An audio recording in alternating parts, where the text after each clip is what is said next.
ઓમ નમઃ શિવાય. હું જગદીશ મહારાજ આપ સૌનું મારા યુટ્યુબ ચેનલમાં સ્વાગત કરું છું. આજે શ્રાવણ સોમવાર છે, પ્રથમા તિથિ છે, શુક્લ પક્ષ છે, આશ્લેષા નક્ષત્ર છે, ચંદ્ર કર્ક રાશિમાં સ્થિર છે. શ્રાવણ સોમવારનો પહેલો સોમવાર છે. તો આપણે ભગવાન શિવની મહિમાનું વર્ણન કરતું મહાશિવ પુરાણ જે છે તેનું વાચન કરીશું. આજે આપણે ભગવાન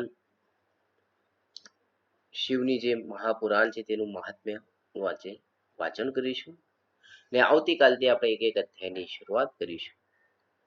વિડીયોને શરૂ કરતા આપણું વાચન શરૂ કરતા પહેલા આપણે પ્રણવ જે આદિ સૃષ્ટિનો આધાર છે, સમગ્ર બ્રહ્માંડને નિર્ધાર કરનાર છે, ભગવાન શિવને પ્રિય છે એ પ્રણવ એટલે કે ઓમનો જાપ કરીશું.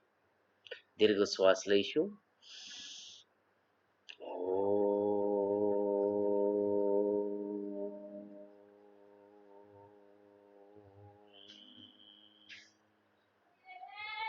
આપની પરમ સત્તા જે કોઈ ગુરુદેવ હશે જેમને તમે ગુરુ માનતા હશે એ ગુરુનું આપણે સ્મરણ કરીશું.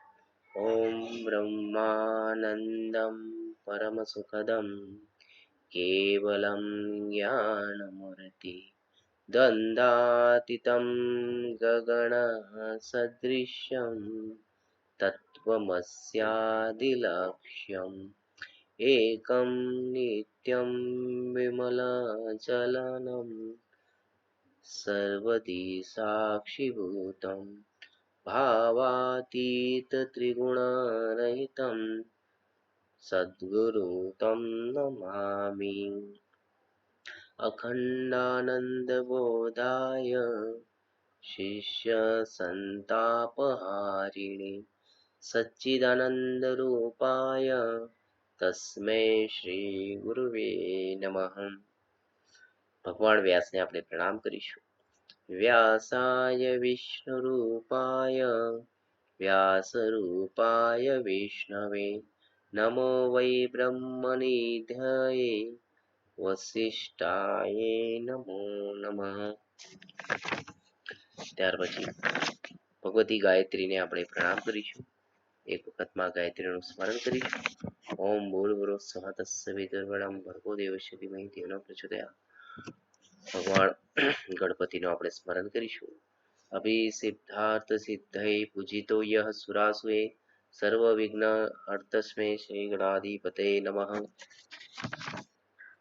ભગવાન શિવને આપણે નમન કરીશું.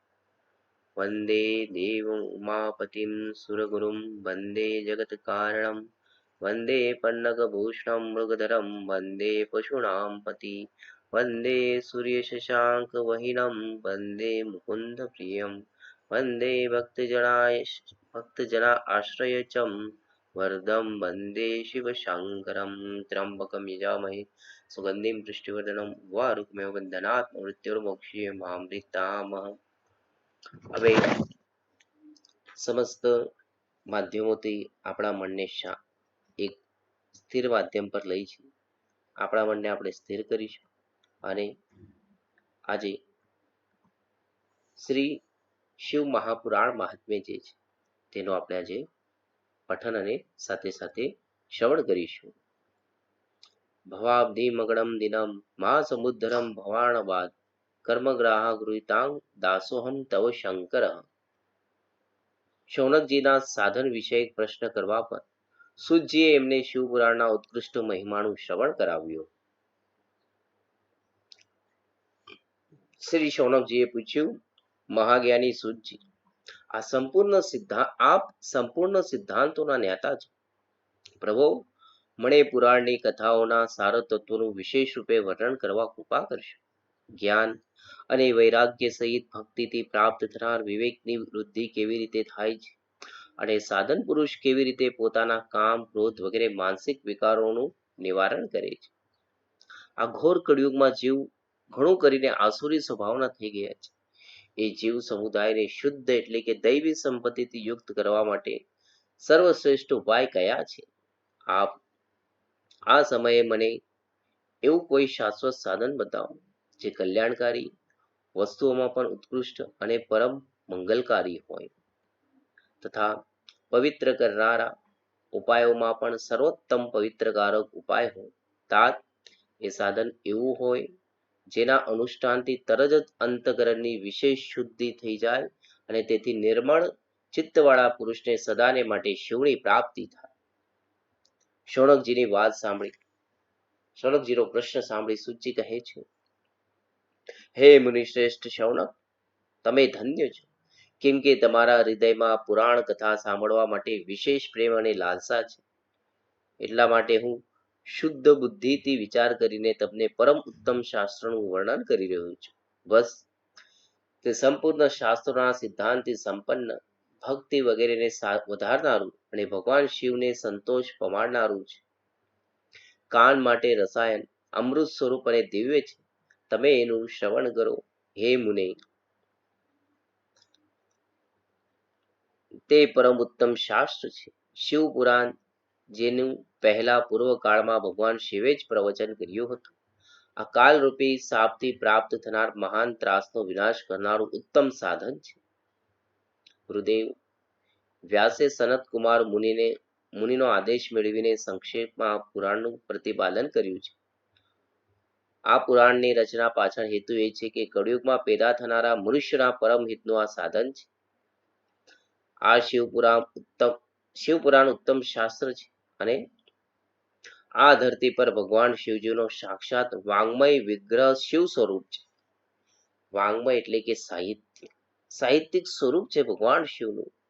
જેવી રીતે શ્રીમદ ભગવદ્ ગીતા ભગવાન વિષ્ણુનું વાંગ્મય, ભગવાન કૃષ્ણનું વાંગ્મય સ્વરૂપ છે.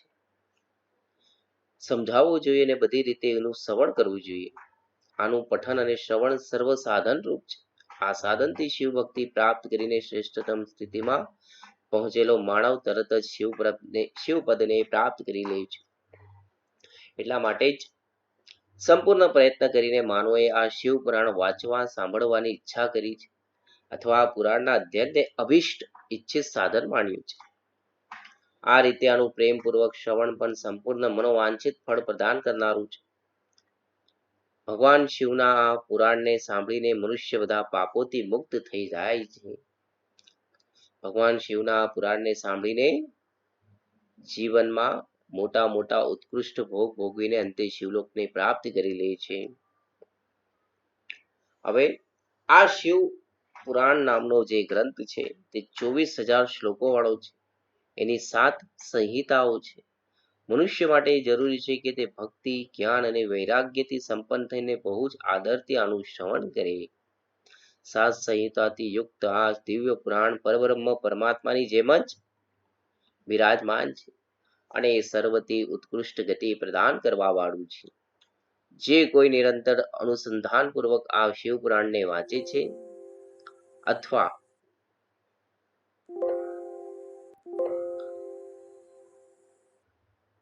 નિત્ય પ્રેમપૂર્વક પાઠ કરે છે તે પુણ્યાત્મા છે, એમાં કોઈ સંશય નથી. જો ઉત્તમ બુદ્ધિવાળો પુરુષ અંતકાળમાં ભક્તિપૂર્વક આ પુરાણને સાંભળે છે, એના પર અત્યંત પ્રસન્ન થયેલા ભગવાન મહેશ્વર એને પોતાનું શિવપદ ધામ પ્રદાન કરે છે. જે દરરોજ આદરપૂર્વક આ શિવ પુરાણનું પૂજન કરે છે તે આ સંસારના સંપૂર્ણ સુખો ભોગવીને અંતે ભગવાન શિવના પદને પ્રાપ્ત કરી લે છે. જે પ્રતિદિન આળસ ખંકેરી નાખીને રેશમી વસ્ત્રથી વીંટીને આ શિવ પુરાણનો સત્કાર કરે છે તે સદા સુખી રહે છે. આ શિવ પુરાણ નિર્મલ અને ભગવાન શિવનું સર્વસ્વ છે. જે ઇહલોકમાં અને પરલોકમાં પણ સુખ ચાહતો હોય એને આદરપૂર્વક પ્રયત્નપૂર્વક આનું સેવન કરવું જોઈએ. આ નિર્મળ તથા ઉત્તમ શિવ પુરાણ ધર્મ, અર્થ, કામ અને મોક્ષ જે 4 પુરુષાર્થ છે એને આપવા વાળું છે. માટે સદા પ્રેમપૂર્વક આનું શ્રવણ કરવું જોઈએ અને એનો વિશેષ પાઠ કરવો જોઈએ. અહીંયા અધ્યાય 1 સમાપ્ત થાય છે. શિવ પુરાણ મહાત્મ્યનો અધ્યાય 1 સમાપ્ત થાય છે. બોલો શ્રી સોમનાથ મહાદેવ કી જય. હવે આપણે આગળ વધીએ. શિવ પુરાણના શ્રવણથી દેવરાજને શિવલોકની પ્રાપ્તિ અને ચંચુલાને પાપનો ભય તથા સંસાર પ્રત્યે વૈરાગ. હવે શૌનકજી ઋષિ કહે છે તે આપણે ધ્યાનથી સાંભળીશું. સૂત્રધાર છે શૌનકજી અને એમના મહાસૂત્રધાર છે સુતજી. સત્યનારાયણ ભગવાનની કથા હોય, કોઈ પણ કથા હોય, એમાં શૌનકજી અને સુતજીનું વર્ણન આવે છે. સુતજી કોણ છે એમના વિશે થોડી વાત કરું. ભગવાન વેદવ્યાસના પરમ શિષ્ય છે સુતજી. અને શૌનક આદિ 88,000 ઋષિ મુનિઓ હતા. નૈમિષ્ય નામનું અરણ્ય જો આજે તમારે ત્યાં જવું હોય તો અયોધ્યાથી 40 કિલોમીટરના કે 80 કિલોમીટરના અંતર પર આવેલું સીતાનગર, ત્યાં નૈમિષ્ય અરણ્ય આવેલું છે. વધુ માહિતી આપ અન્ય માધ્યમથી પણ મેળવી શકો છો. ચાલો હવે શૌનકજી શું કહે છે. મહાભાગ સુતજી, તમે ધન્ય છો, પરમાત્મ તત્વના જ્ઞાતા છો. તમે કૃપા કરીને અમને આ બહુ અદ્ભુત અને દિવ્ય કથા સંભળાવી છે. ધરતી પર આ કથા સમાન કલ્યાણનું સર્વશ્રેષ્ઠ સાધન બીજું કોઈ નથી.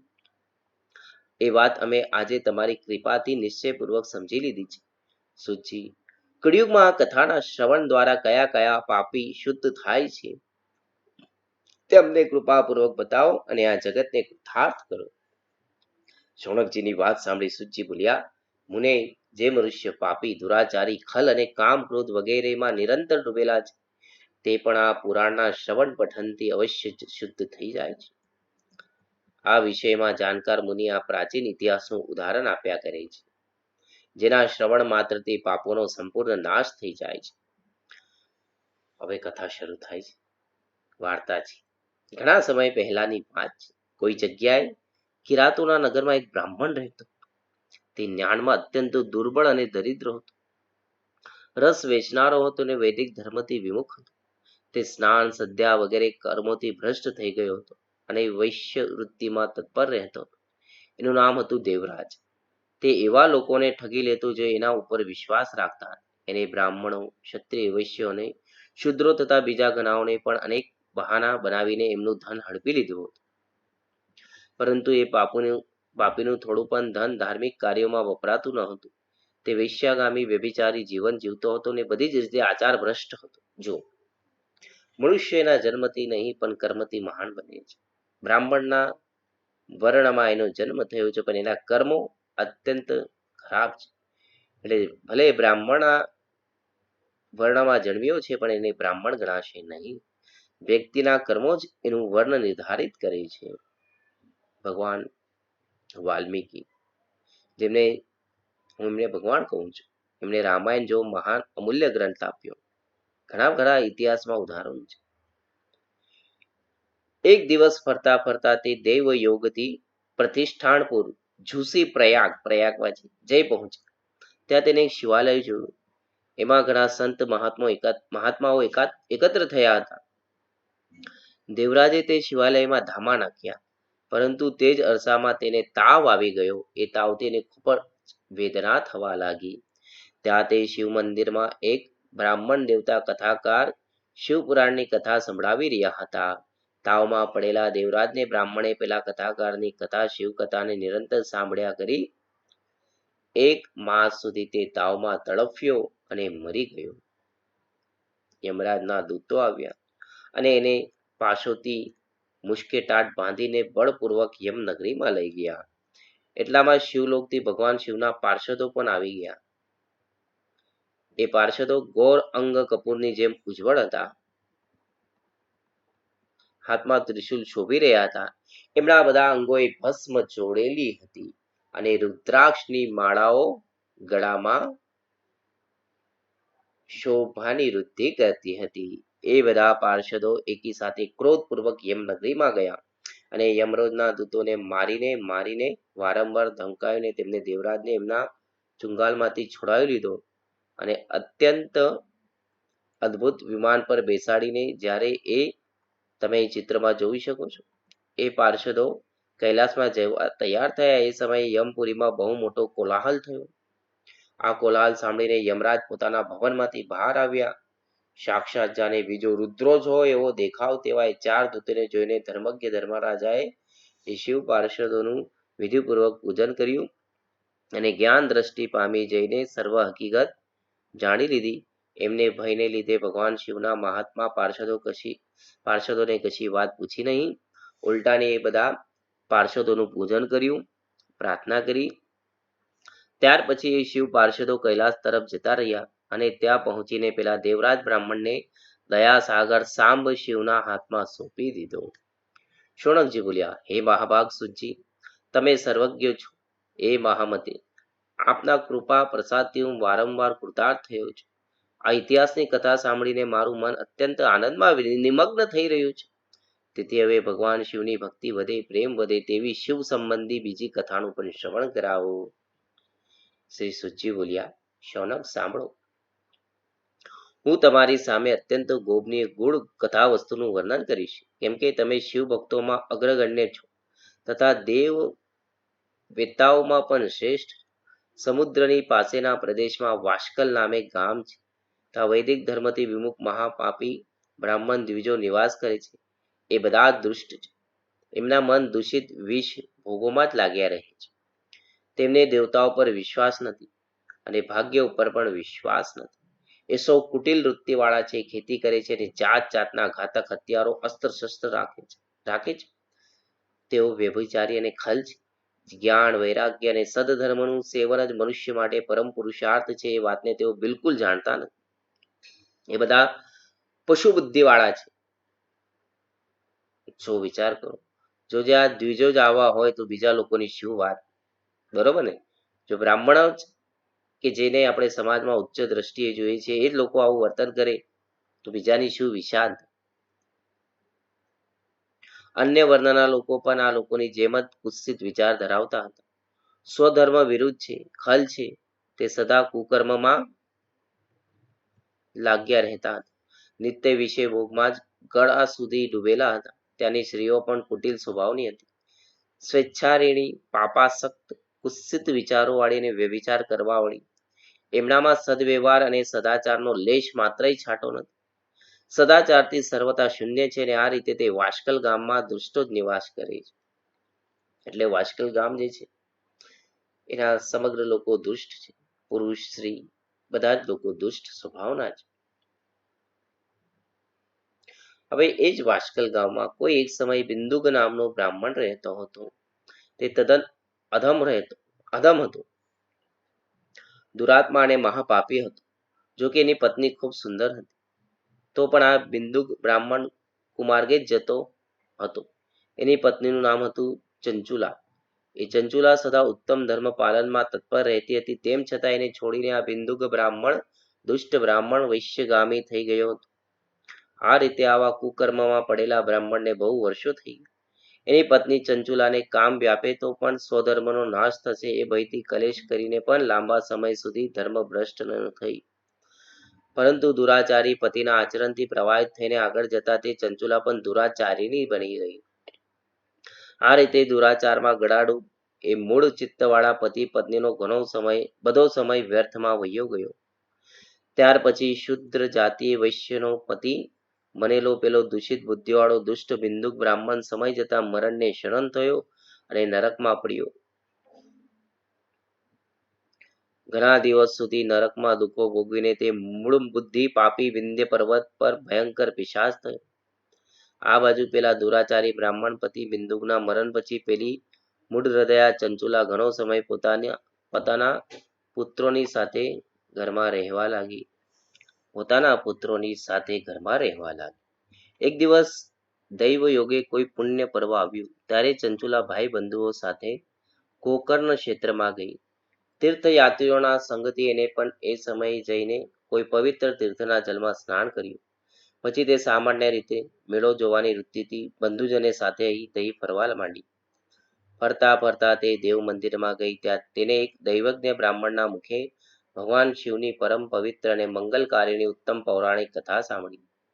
કથાવાચક બ્રાહ્મણ કહી રહ્યા હતા, જે સ્ત્રીઓ પરપુરુષો જોડે વ્યભિચાર કરે છે તે મરણ પછી જ્યારે યમલોકમાં જાય છે ત્યારે યમના દૂત એમના ગુપ્તાંગોમાં યોનિમાં તપેલા લોખંડના ગોળા ઘુસાડી દે છે. પૌરાણિક બ્રાહ્મણના મુક્તિ આ વૈરાગ્ય વધારનાર કથા સાંભળીને ચંચુલા ભયથી વ્યાકુળ થઈ ગઈ. તમે અહીં ચિત્રમાં જોઈ શકો છો. અને ધ્રુજવા માંડી. જ્યારે એ કથા પૂરી થઈ અને અન્ય શ્રોતાઓ ત્યાંથી બહાર જતા રહ્યા, ત્યારે તે ભયભીત ચંચુલા નારી એકાંતમાં શિવપુરાણની કથા વાંચનાર બ્રાહ્મણ દેવતાને કહેવા લાગી. ચંચુલા બોલી, બ્રાહ્મણ, હું મારો ધર્મ જાણતી નથી, તેથી મારાથી ઘણો દુરાચાર થયો. સ્વામી, મારા ઉપર અનુપમ કૃપા કરીને તમે મારો ઉદ્ધાર કરો. આજે તમારો વૈરાગ્ય રસથી ઓતપ્રોત ઉપદેશ સાંભળીને મને બહુ ભય લાગવા માંડ્યો છે. હું ધ્રુજી ઉઠી છું. હવે મને સંસાર પ્રત્યે વૈરાગ્ય થયું છે. હે મૂળ ચિત્તવાળી પાપીની, સ્વયંને ધિક્કારું છું. હું સર્વથા નિંદાને યોગ્ય છું. કુત્સિત વિષયોમાં ફસાઈ ગયેલી છું અને સ્વયંના ધર્મથી વિમુખ થઈ ગઈ છું. હાય, કોને ખબર મારે કયા કયા ઘોર કષ્ટદાયક દુર્ગતિમાં પડવું પડશે અને ત્યાં કોણ બુદ્ધિશાળી પુરુષ કુમાર્ગે ચડેલી મને પાપીનીને સાથ આપશે. મૃત્યુ વેળાએ ભયંકર યમદૂતોને હું કેવી રીતે જોઈ શકીશ? જ્યારે બળપૂર્વક તે મારા ગળામાં ફાંસો નાખીને મને બાંધશે, ત્યારે મારાથી ધીરજ કેવી રીતે ધારણ થશે? નરકમાં જ્યારે મારા શરીરના ટુકડા થવા માંડશે, એ વિશેષ સમયમાં દુઃખદાયક એ મહાયાતના હું ત્યાં કેવી રીતે સહન કરી શકીશ? હાય, હું મરી ગઈ છું. હું સળગી ગઈ. મારું હૈયું વિદીર્ણ થઈ ગયું છે. હું સર્વ પ્રકારે નષ્ટ થવા લાગી છું, કેમ કે હું દરેક પ્રકારના પાપમાં ડૂબી રહી છું. બ્રાહ્મણ, તમે જ મારા ગુરુ, તમે જ માતા અને તમે જ પિતા છો. તમારા શરણે આવેલી મને દીન અબળા જાણીને તમે જ મારો ઉદ્ધાર કરો, તમે જ મારો ઉદ્ધાર કરો. આમ એ કહેવા લાગી. સુતજી કહે છે, શૌનક, આ રીતે ખેદ અને વૈરાગ્યથી યુક્ત થઈ ગયેલી ચંચુલા બ્રાહ્મણ દેવતાઓના ચરણોમાં આળોટી પડી. ત્યારે તે બુદ્ધિમાન બ્રાહ્મણે કૃપાપૂર્વક એને ઉઠાડી અને તે કહેવા લાગ્યા, બોલો સોમનાથ મહાદેવ કી જય.